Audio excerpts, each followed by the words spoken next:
3 people, more wealth than the bottom 170 million. We have more concentration of ownership today than we have ever had. We have more concentration of ownership in the media, where a handful of billionaires like Musk, Bezos, Rupert Murdoch increasingly own the media and the information that the American people receive.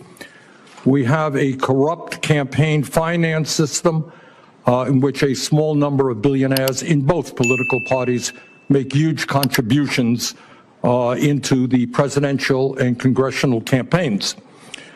When you have a small number of multi-billionaires who have enormous economic, media, and political power, would you agree with President Biden, who last night stated, and I quote, "An oligarchy is taking shape in America of extreme wealth, power, and influence that threatens our entire democracy, our basic rights, and freedoms," end of quote. That's what President Biden said last night. I agree with him. Do you? Senator Sanders, I enjoyed our visit. Talk a little bit closer into the mic. I enjoyed our visit, and I hope you got my follow-up materials that on the discussions, my previous writings on the tariffs and China. And look, the 3 billionaires who you listed, that all made the money themselves. Mr. Musk came to the country as an immigrant. I understand that, but what I'm asking you is, when you have a handful of people like Musk, who will soon be part of the Trump administration, and others, when you have 3 people owning more wealth than the bottom half of American society, when these people have enormous influence over the media, when they spend huge amounts of money in both political parties to elect candidates, what Biden said last night is we're moving toward an oligarchy. I'm asking you that question.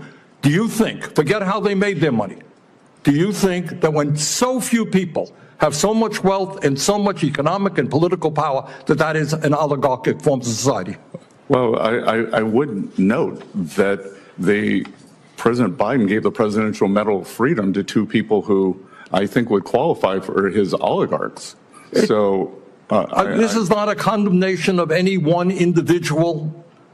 I'm just asking you, would so few people have so much wealth and power? But do you think that that is an oligarchic form of society?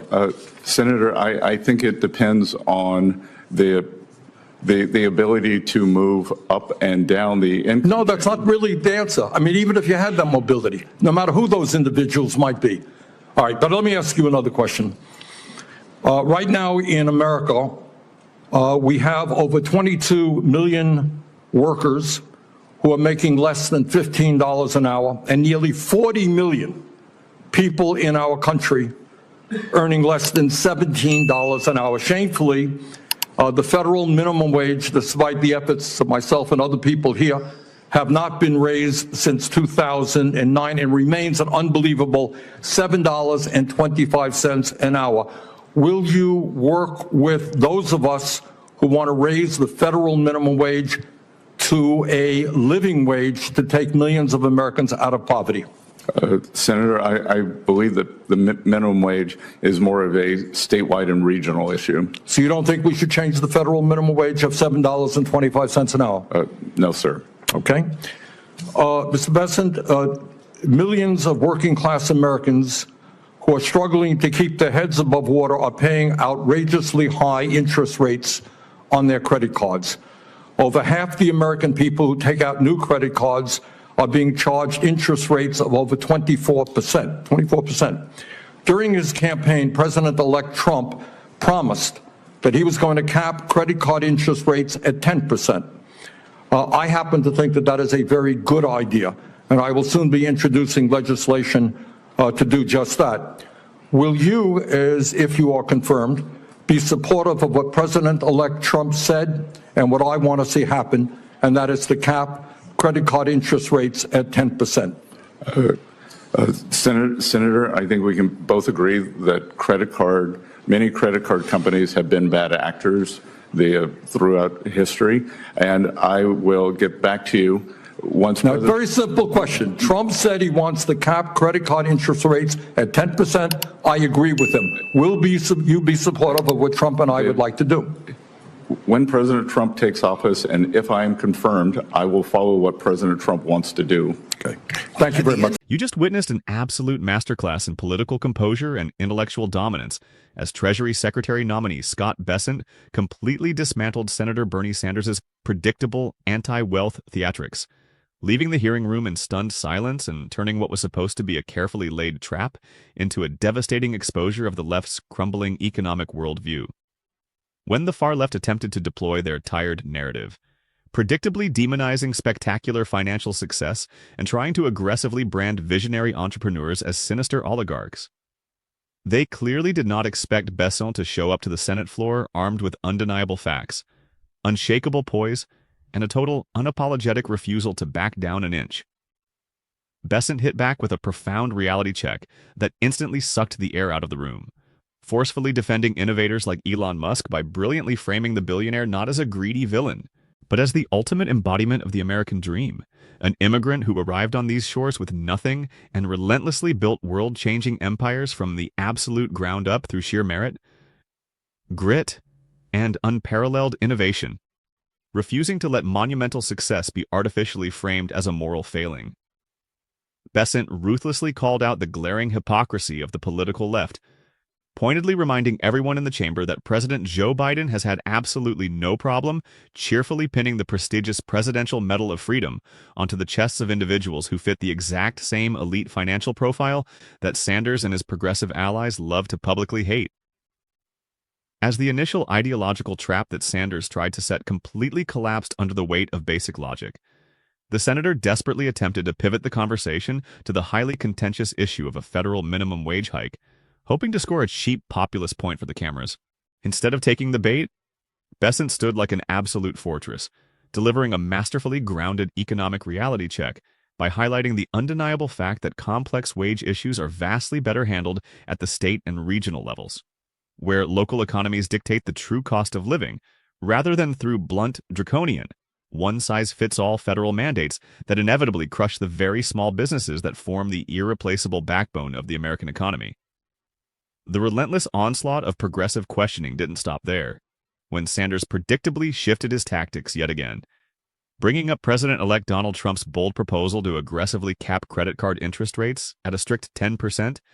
He firmly believed he could finally corner Bessent into a precarious political bind. However, Bessent remained fiercely and impressively laser-focused, steadfastly refusing to let Sanders twist his words or manipulate his stance, calmly reiterating his unwavering commitment to executing the clear direction and economic agenda of President Trump without getting dragged into hypothetical partisan warfare. By effortlessly sidestepping these manufactured bad faith traps, Bessent proved exactly why he is such a remarkably formidable and strategic cabinet pick, showing himself to be completely immune to the left's performative outrage and purely focused on the critical, monumental mission of national financial recovery. This electrifying exchange was about so much more than mere dollars, cents, and regulatory policies. It was a profound, deeply revealing exposure of whether the progressive left actually applies its high-minded moral standards equally across the board. Bernie Sanders loudly demands that wealthy conservative donors be treated like societal pariahs and existential threats to democracy. Yet he conveniently and consistently ignores the massive rivers of elite dark money freely flowing into his own side of the political aisle. Bessent's remarkably calm, razor-sharp responses utterly exposed this entire senatorial hearing for exactly what it was: purely performative, hypocritical partisan theater rather than a serious, good-faith policy debate aimed at helping the American people. He single-handedly demonstrated that conservative economic principles, rooted in freedom, individual enterprise, and pragmatic deregulation, will not be bullied into submission by the loud, hypocritical posturing of a radical fringe that refuses to acknowledge its own deep-seated contradictions. If you passionately believe in true economic freedom, the enduring power of meritocracy, and the absolute necessity of holding the radical left accountable for their transparent hypocrisy, you need to smash that subscribe button right now to join a community dedicated to truth and unapologetic prosperity. Scott Bessent proved beyond a shadow of a doubt that he has the formidable steel backbone required to stand up to the most vocal progressives in the Senate and keep his unwavering focus on the real work of restoring the American economy to its rightful greatness. What do you think about this epic, game-changing showdown? And did Bessent ultimately win the monumental argument against the socialist agenda? Drop your most fiery thoughts and analytical takes in the comments below. Absolutely hit that like button to support the channel's growth, and I will see you in the next explosive video.